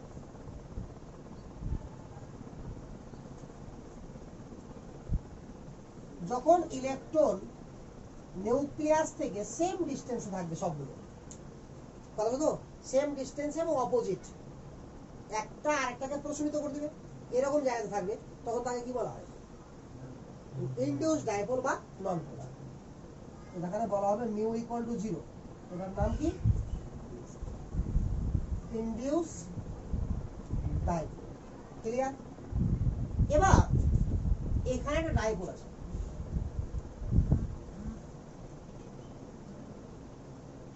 ঘুষ ঘুষ করে মেয়েদের মতো গল্প করলে বললাম, বসে আছে গল্প করে না, ওই গল্প করে বেড়াচ্ছে। ঘুম লাগছে কি? ঘুম লাগে না? জল খা, জল খা। তবুও জল খেয়ে রাখ, যদি ঘুম লাগে রাতের জন্য খেয়ে দেখ। তো দেখ, এটা পজিটিভ আছে আর নেগেটিভ আছে। মানে ক্লিয়ার না? ক্লিয়ার না? তো কখনো এরকম আছে, তো কখনো আরো আশেপাশে কি আছে, এদিকে নেগেটিভ ওদিকে পজিটিভ, মানে আছে কি নাই? তাহলে যখন আমরা ইনার্ট গ্যাস আর ওয়াটারকে একসঙ্গে মিশাবো তখন তো আমার সলিবলের কাহিনী আসবে, নাকি বাড়ি থেকে সলিবল হয়ে যাবে? বাইরে থেকেই মিশাতে তো হবেই। তো যখন মিশাচ্ছি তখন ওয়াটারের চারপাশে অনেক ইনার্ট গ্যাস থাকবে, আবার ইনার্ট গ্যাসের চারপাশে অনেক ওয়াটার থাকবে। সে মিশুক আর না মিশুক, বাট থাকবে তো। ডিজলভ হোক আর না হোক, অ্যাট্রাকশন কাজ না করলে তো আমার ডিজলভ হবে না। কথা বোঝা গেল? তো হয় কি, এবার ধরে নে কোনো একটা মুহূর্তে আমার এইভাবে গেল, ধর ধাক্কা খেলো। ধাক্কা তো খেতেই পারে, ধাক্কা খেতে পারে কি 100% ধাক্কা খাবেই খাবে। তার মলিকুল এক দুটো আছে নাকি? অনেক মলিকুল আছে। তো যখন ধাক্কা খাচ্ছে, এবার আমি পিকচারটাকে চেঞ্জ করছি, ঠিক আছে? তো যখন এটা ধাক্কা খাচ্ছে, তো সাপোজ ধরে নে যে এই ইলেকট্রনটা এখানে আছে। কোথায় আছে? এখানে আছে। আর এই ইলেকট্রন তার কোথায় থাকবে? এখানে। আরে বুঝতে পারছিস না? তো আমি দেখাচ্ছি, এবার পিকচারটাকে আমি এভাবে দেখাচ্ছি। এখানে ইলেকট্রন আছে আর এখানে ইলেকট্রন আছে। এবার কি হচ্ছে? এখানে কালিউশন হচ্ছে, মানে সংঘর্ষ হচ্ছে, ঠিক আছে? তো যেই সংঘর্ষ হবে, ইলেকট্রনটা আবার কি বল, পজিটিভ না নেগেটিভ?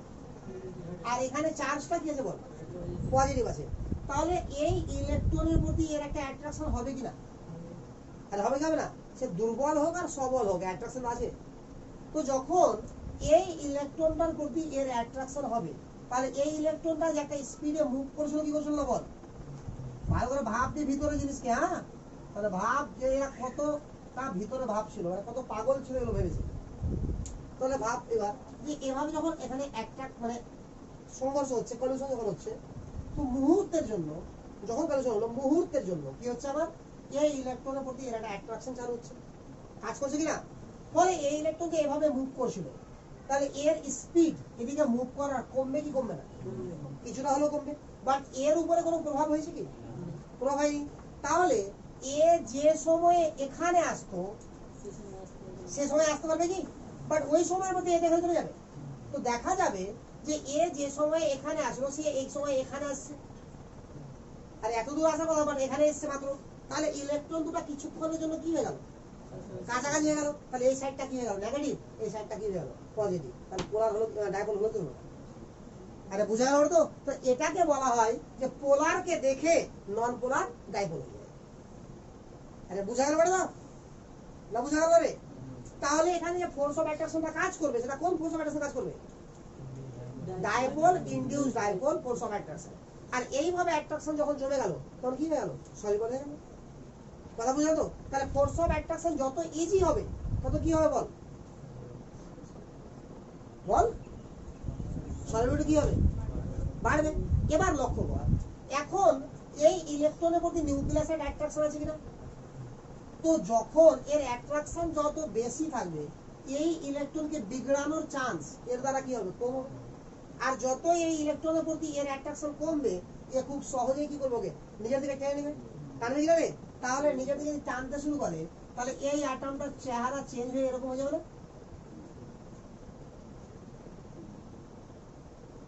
আরে বুঝাও তো? কারণ তো যেই ধাক্কা গেল তো অ্যাট্রাকশন করে দিল, করেছে তো। তাহলে ইলেকট্রন যেখানে থাকবে ওটাই তো অ্যাটমের আকার, ওটাই তো লাস্ট অরবিট। তাহলে ইলেকট্রন তো চলে সেখানে। আরে বুঝা গেছে?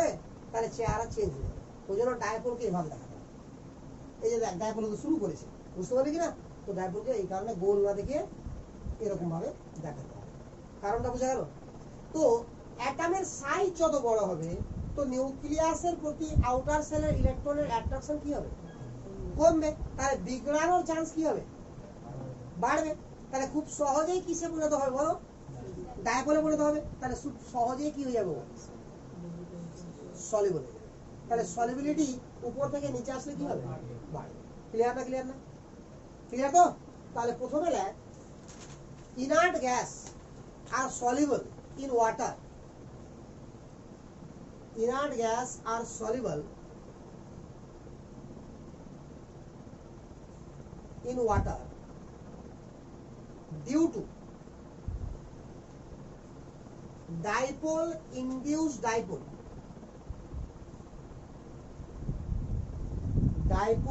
induced dipole. This is dipole induced dipole, bracket like Debye, D-E-B-Y, bracket like Debye force, D-E-B-Y. হ্যাঁ হলো লেখা, মানে ডাইপোল আর ইনডিউসড ডাইপোলের মধ্যে যে অ্যাট্রাকশন হয় তো তার নাম কি হবে? ডিবাই ফোর্স। ডিবে বল আর ডিবাই বল যা বলিস, ফোর্সটার নাম কি? ডিবাই ফোর্স। ঠিক আছে, ব্যাক ফোর্স বাইরে লাগ ইন্টারঅ্যাকশন, ইন্টারঅ্যাকশন। এবার ব্র্যাকেটটাকে বাদ দিয়ে বাকিটা পড়লে একবার তাই বুঝতে পারলি না।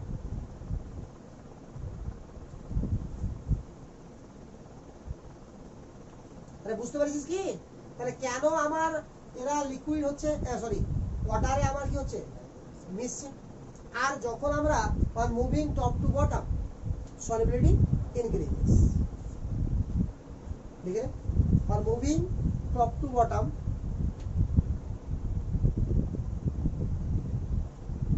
solubility increases because is EASE, because is বা is, that is because is EASE বুঝছিস তো বানানটা? এর মানে হচ্ছে কি ইজি, বা ইজি থেকে এসে is, বুঝলো? তাহলে because is of is as that induced polarization increases, because age of induced polarization increases. age মানে কি বলতো? ইজি। তাহলে মাইনা বুঝতে পারলে এবার? তাহলে কি হবে?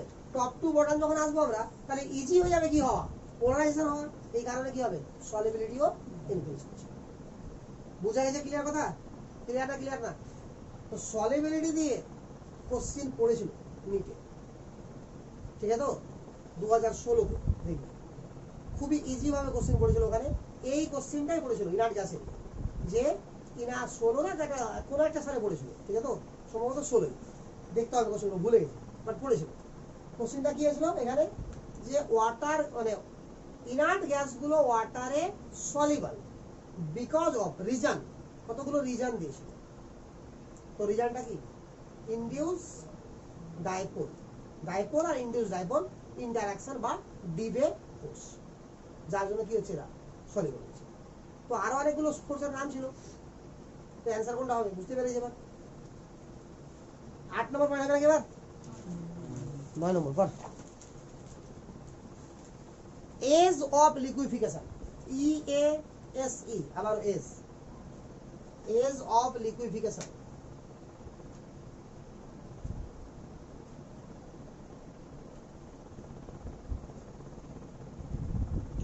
তাহলে ব্যাপারটা শুনে না, এজ অফ লিকুইফিকেশন মানে লিকুইফিকেশনের ইজিনেস, অর্থাৎ কত তাড়াতাড়ি লিকুইড হতে পারবে। তো এরাকে লিকুইড করলে আমাকে কি করতে হবে বল? High high high pressure use করতে হবে। তবে হাই প্রেসার হওয়ার পরেও যতক্ষণ পর্যন্ত এর মধ্যে কোনো অ্যাট্রাকশন না কাজ করবে ততক্ষণ পর্যন্ত লিকুইড হতে পারবে না। কারণ লিকুইড হতে গেলে কি করতে হবে? বন্ড তৈরি হতে হবে। আর লিকুইডের মধ্যে বন্ড থাকে কিনা? তাহলে অ্যাট্রাকশন যদি না থাকে তো বন্ড তৈরি হবে, ফলে কি হবে না? লিকুইফিকেশন হবে না। তো লিকুইফিকেশন হওয়ার জন্য বন্ড হওয়া জরুরি। তাহলে এদের মধ্যে ফোর্স অফ অ্যাট্রাকশন কি কাজ করছে বল? Van der Waal force of attraction. তাহলে van der Waal force of attraction উপর থেকে নিচে নামলে বাড়বে না কমবে? কেন কমবে? ভ্যান ডার ওয়াল রেডিয়াস বাড়বে বলেছিলাম, কিন্তু ফোর্সের কারণে কিছু বলেছিলাম কি? Van der Waal force depend করে কার উপরে? এটাও তো আমি পড়িয়েছি, বাট শুনে রাখ আপাতত সাইজের উপরে। সাইজ যত বড় হবে van der Waal force of attraction তত বেশি হবে। ক্লিয়ার তো? তাহলে উপর থেকে নিচে আসলে কি হচ্ছে? সাইজ বড় হচ্ছে। তাহলে van der Waal force of attraction বা লন্ডন ফোর্স। লন্ডন ফোর্স কেন বলছি বল? কারণ এখানে তো কেউ নাই, কি আছে বল? শুধু কে? লন্ডন আছে শুধু, শুধু ইনার্ট গ্যাস আছে। তো ইনার্ট গ্যাস মানে কি বল? নন পোলার। তো নন পোলার আর নন পোলারের মধ্যে যেটা অ্যাট্রাকশন, অর্থাৎ ইনডিউস ডাইপোলের মধ্যে যেটা অ্যাট্রাকশন, তার আর একটা নাম কি? London force. আর এটা হচ্ছে van der Waal force of অ্যাট্রাকশনের মধ্যে সব থেকে দুর্বল। যত রকমের van der Waal force of attraction আছে কিনা তার মধ্যে সব থেকে দুর্বল কে? Induce dipole. তাহলে ওখানে না হলে এরকম হচ্ছিল যে ডাইপোলকে দেখে ইনডিউস ডাইপোল কি হয়ে গেল? ডাইপোল হয়ে গেল। এখানে ইনডিউস ডাইপোল কি করে ফোর্স অফ অ্যাট্রাকশন কাজ করবে? কথা বুঝতে পারছিস কি? ভাবতে পারছিস? তো এখানে বই লেখা থাকে এরকম যে ইনডিউস ডাইপোল অর্থাৎ নন পোলার অণুগুলোর মধ্যে কোনো কিছু মলিকুল হঠাৎ করে পোলার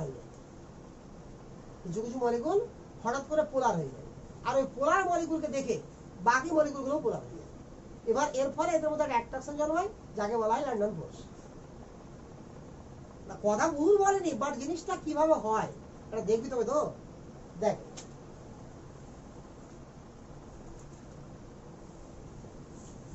যে কোনো অ্যাটমকে আমরা কি ধরে নিই? ইলাস্টিক অর্থাৎ স্থিতিস্থাপক। ইলাস্টিসিটি মনে আছে? ফিজিক্সে পড়েছিস কি? 11 পড়েছিলি মনে হয়। ইলাস্টিসিটি কাকে বলা হয়? চাপ প্রয়োগ করে বা বল প্রয়োগ করে পীড়ন ঘটানো, আর বল উঠে নিলে কি হবে? আগের অবস্থায় ফিরে যাবে। যদি না ফিরে আসে তাহলে বলটার মানকে কি বলা হয়? ওটাও জানি না, ছেড়ে দে। তো ফিজিক্সও জানিস না, কেমিস্ট্রি কিছু জানিস না, ঠিক আছে তো? আরে একটা পর্যন্ত আমার হবে, তারপরে আরো বেশি বল প্রয়োগ করলে হবে কি? আগে ফিরে আসবে কি? তাহলে ওই বলটাকে কি বলা হয়? উদাহরণ দেওয়া ছিল এরকম, হ্যাঁ, ওটা তো তারকে বলা হয় টানার পরে যেটা ফিরে আসবে না, ঠিক আছে তো? ওটা তো টানার পরে যতটা দৈর্ঘ্য চলে গেলে, তাহলে ক্রান্তিক পীড়নের বেশি পীড়ন দিলে কি হয়ে গেল আমার? আর প্রাথমিক অবস্থায় ফিরে আসবে না। হ্যাঁ, ক্রান্তিক পীড়ন বলে, ঠিক আছে। চল, ওর বেশি ঢুকে লাভ নেই, ঠিক আছে তো? এখানে কি হচ্ছে না,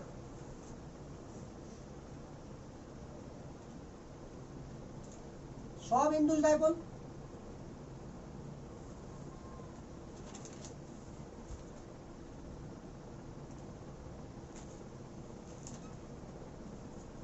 সব মজার ঘটনা ঘটে, দেখ এরকম সব ঘুরঘুর করছে একে অপরের মধ্যে দিয়ে, ঠিক আছে না? তাহলে ঘুরঘুর করে ধাক্কাও খাবে। আরে ধাক্কা খাবে কিনা সবসময় তো রানিং আছে।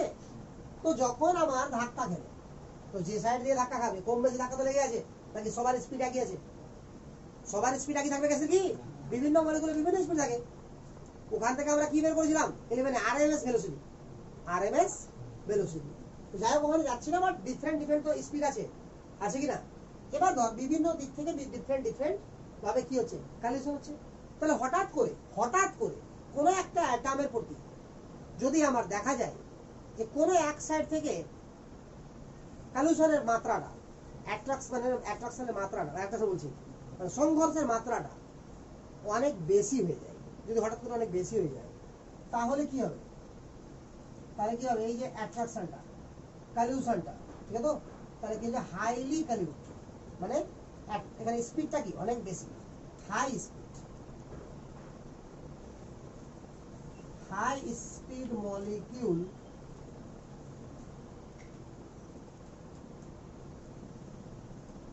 আর কি হচ্ছে বল? কালিউশন to any other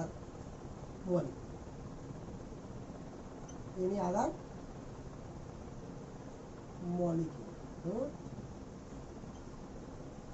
তাহলে ওই মুহূর্তে কি হবে বল? যখন হাই স্পিড অ্যাটম লাগবে তখন কিছুক্ষণের জন্য ওই মলিকুলটার আকার, ভাবিস না যে সাইজ ছোট হয়ে যাবে, ওটা ভুল হয়ে যাবে, ঠিক করে আর কি বড় হয়ে যাবে।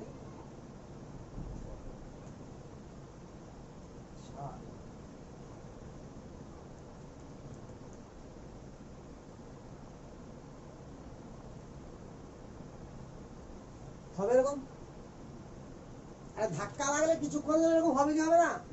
আর ওই মুহূর্তে যদি ইলেকট্রন এখানে প্রবেশ করে যায়, যে ইলেকট্রনটা মুভ করছে, যখন ধাক্কা লাগলো আবার তো ঠিক হয়ে যাবে একেবারে। আর ওই মুহূর্তে যদি ইলেকট্রন এখানে চলে আসতে পারে, তো যদি চলে আসে তাহলে একটা এখানে আছে, একটা ঠিক বিপরীতে এখানে আছে, তো এটা নিউক্লিয়াস থেকে অনেক কাছে হয়ে গেছে না, ঠিক না?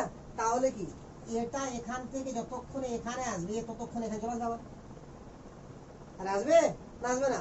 তাহলে ওই মুহূর্তে কি হয়ে গেল? এটা এই সাইডটা কি নেগেটিভ, এই সাইডটা কি পজিটিভ। তাহলে এটা পোলার হলো কিনা, আর এই পোলারকে দেখে আর একটা কি হবে, পোলার হবে। ওটা কি করে হবে একটু দেখালাম। আরে বুঝা গেল তো? এই কারণে বলা হয় এখানে কি হচ্ছে, হঠাৎ করে একজন পোলার হয়ে গেল আর সেই পোলারকে দেখে অন্যজন পোলার হয়ে গেল। কথা বুঝা গেল ব্যাটা? তো তাহলে হঠাৎ করে কি করে হচ্ছে, ক্লিয়ার না? ক্লিয়ার না? হ্যাঁ, আরে মলিকিউল তো বিভিন্ন গতিতে ঘুরছে একে অপরের সঙ্গে, ঠিক আছে? তো তাহলে কারো স্পিড 0 থেকে শুরু করে ইনফাইনাইট পর্যন্ত স্পিড থাকে, পড়িসনি কাছে? আরে পড়িসনি না পড়িসনি?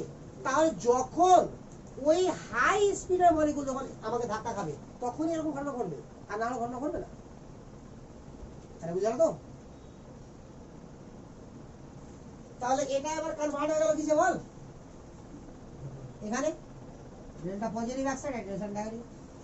আবার এটাকে দেখে আবার সবাই কি হবে, পোলার হবে, আর ফর অ্যাট্রাকশন শুরু। তো যেই অ্যাট্রাকশন শুরু হয়ে গেল তার মানে কি হবে এবার, আবার লিকুইড হতে পারবে। আরে পারবে কি পারবে না, শিওর না বল? আচ্ছা, তাহলে উপর থেকে যত নিচে আর নিচে নামবো আমরা, তো যত সাইজ বড় হবে মলিকুলের তত ইলেকট্রনের প্রতি এই নিউক্লিয়াসের অ্যাট্রাকশন কি ছিল, কম ছিল। তাহলে সামান্য ধাক্কাতে অর্থাৎ স্পিড অনেক কম স্পিড হলেও এই বিগড়ানোর চান্সটা কি অনেক বেড়ে যাবে। আর বিগড়াবে যত ইজিতে তত ইজি কি হবে বল, লিকুইড হবে। বুঝা গেল তো? তাহলে টপ টু বটম গেলে কি হবে, নিজের মতো করে এবার বাকিটা লিখে। বুঝা গেল না? ক্লিয়ার না বল? শিওর তো?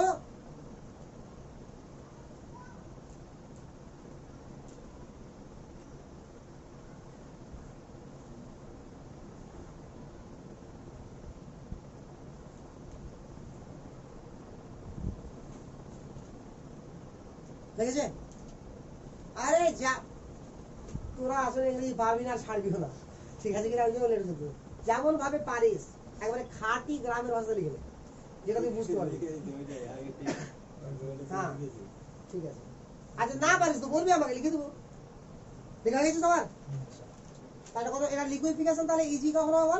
টপ টু বটম যদি আসে তাহলে কি হবে, লিকুইফিকেশন ইজি হবে। কেন ইজি হবে? কারণ ইজিলি আমার নন পোলার কনভার্ট হচ্ছে কিসে, পোলার। বুঝাল তো? তাহলে কত নম্বর পয়েন্ট হলো এটা? 9 নম্বর। 9 হয়ে গেছে, তো 10 করে দাও। অ্যাডজর্পশন ওভার চারকোল, এটাও কোশ্চেন এসেছিল নিজে এই 10 নম্বর পয়েন্ট থেকে। অ্যাডজর্পশন ওভার চারকোল সারফেস কেমিস্ট্রি থেকে জানা যায় যে যে কোনো গ্যাস যে কোনো সলিড সারফেসে কি হয়, অ্যাবজর্ব হয়। যেহেতু সারফেস কেমিস্ট্রি পড়ানো হয়নি বলে একটু অসুবিধা হবে, বা সেটা মনে রাখ যে অ্যাডজর্ব মানে কি, সলিড সারফেসের উপরে কি হবে বল, ধুলাবালিগুলো বসে গেল। অনেক সময় দেখবি, দেখ কিছু উদাহরণ দেয়, যেমন ধর যে বালি যখন পড়ে আছে কোনো দোকানে দেখবি, বা তুই বাড়িতে কোনো এক জায়গাতে বালি ফেলে রাখবি, বা ঘর বাড়ি তৈরি করার জন্য বালি নিয়ে এসছিস, বালিকে ফেলে দিবি মাটির উপরে, ঠিক আছে? আবার পাথরকে ফেলে দিবি মাটির উপরে। তুই দেখবি যেই হারে বৃষ্টি হবে, যেই হারে ধুলা উঠবে, আস্তে আস্তে পাথর তোর অটোমেটিক্যালি কি হবে, মাটির নিচে ঢুকতে থাকবে, ঠিক আছে? তো বাট বালি দেখবি ওই অবস্থাতেই থাকবে না, উপরে নোংরা হবে না ভিতরে নোংরা, সামান্য নোংরা তো হবে না জিনিস, বাট সেরকম কিছু হবে না। ওই জন্য তুই দেখবি যে দোকানগুলোতে বালি যেখানে সেখানে ফেলে রেখে দেয়, কিচ্ছু হয় না, বাট পাথরকে যেখানে সেখানে ফেলে রাখবে না,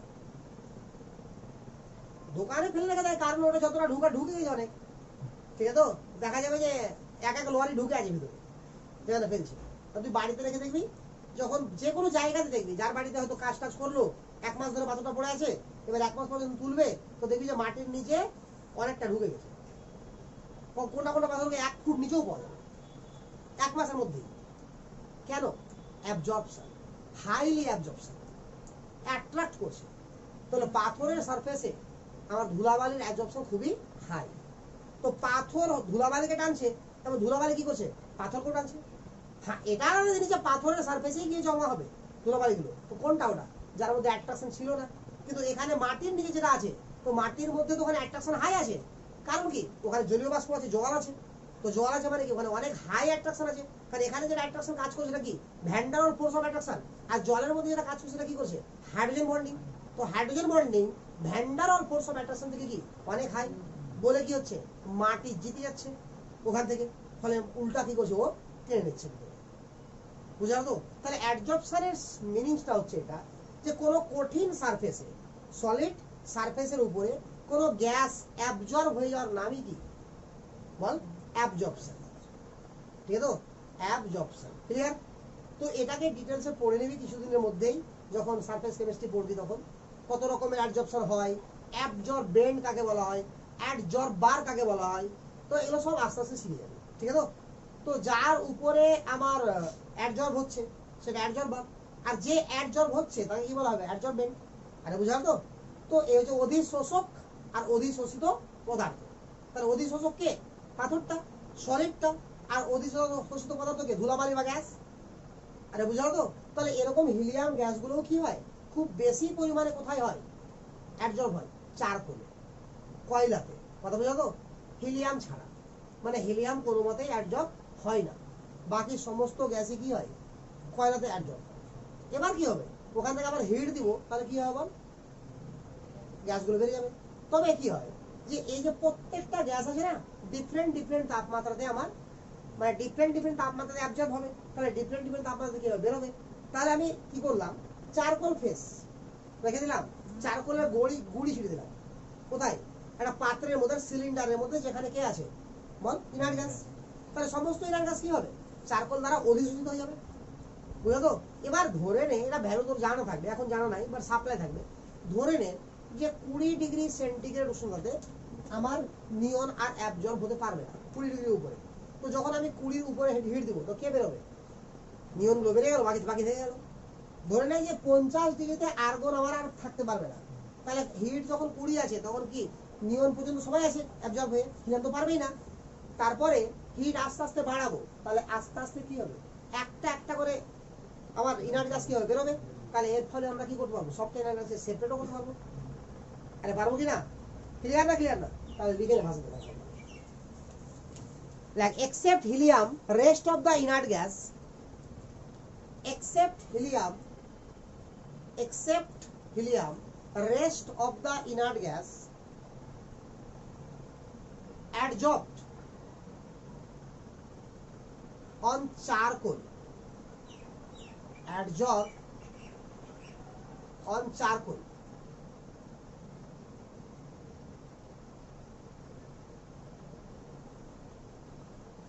at low temperature, adsorbed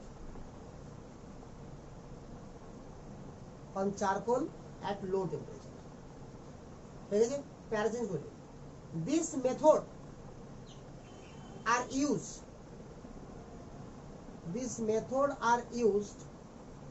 for separation,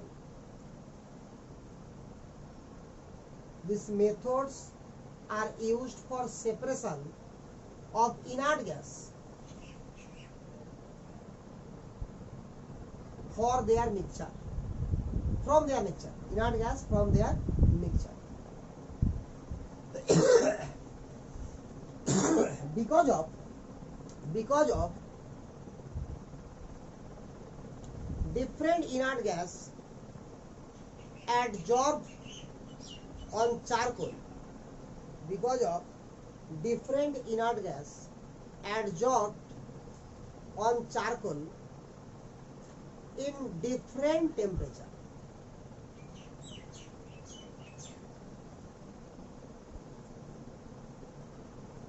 বুঝা গেল এটা, in different temperature.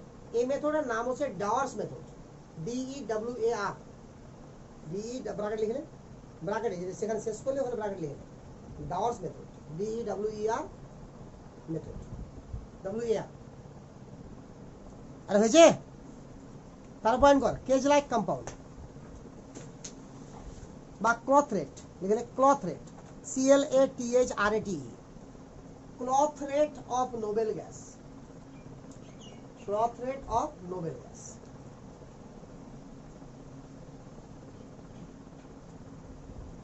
Cloth rate জিনিসটা কি, ক্লথ রেট জিনিসটা হচ্ছে, ধর একটা সলিড আছে কি না, তো একটা সলিডের মধ্যে, মানে হোস্ট আর গ্যাস বুঝিস, হোস্ট মানে কি বাড়ির লোক, আর গেস্ট মানে কি বাইরের লোক।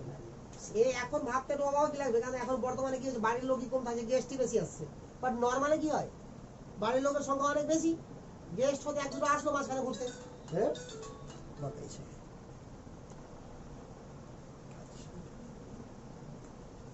नेक्स्ट डे बेसिस कोई तो কি লিখি কি বললি কি মানে কি লাগে cloth rate of Nobel gas, cloth rate of Nobel gas. তো ক্লথ রেট অফ নোবেল গ্যাসের কাহিনীটা কি রকম দেখ, নোবেল গ্যাসগুলো যখন ফেনলের সঙ্গে রিঅ্যাকশন করবে, ঠিক আছে, তো তাহলে কি হবে যে ফেনলের ফাঁকে ফাঁকে মানে আমার একজন গেস্ট হিসাবে থাকবে, একজন হোস্ট হিসাবে থাকবে, এখানে নোবেল গ্যাসগুলো থাকবে আমার কি হোস্ট হিসাবে, আর আমার ফেনল কি থাকবে, ফেনল বা ইটস ডেরিভেটিভ, ফেনল বা ইটস ডেরিভেটিভ, ডেরিভেটিভ বুঝিস, দেখ এটা ফেনল কি না, আরে এটা ফেনল তো, তাহলে ফেনল আছে, এবার আশেপাশে যা কিছু লাগা ডেরিভেটিভ হয়ে যাবে, ফেনল থেকে ডিরাইভ হবে, ফেনল থেকে তৈরি হবে, তাকে কি বলা হবে ফেনল ডেরিভেটিভ, অর্থাৎ ডিরাইভ ফ্রম ফেনল। তো ফেনল ডেরিভেটিভের সঙ্গে কি করে কেজ লাইক খাঁচার মতো একটা কম্পাউন্ড তৈরি করে কে নোবেল গ্যাস, এবং কে কে করবে না এখানে, এখানে অ্যাকচুয়াল রেডিও অ্যাক্টিভ যারা তারা করবে না, আর্গন ক্রিপ্টোরা জেনুন করবে, বাকিরা কেউ করবে না। তো ছাড় আজকে এখানে, বা নেক্সট দিন এটাকে ভালো করে বুঝাবো, কারণ এখানে আবার দেখাতে হবে যে কি করে হলো এটা, ঠিক আছে, তাড়াতাড়ি করে হবে, নেক্সট ক্লাসে দেখিয়ে দেবো।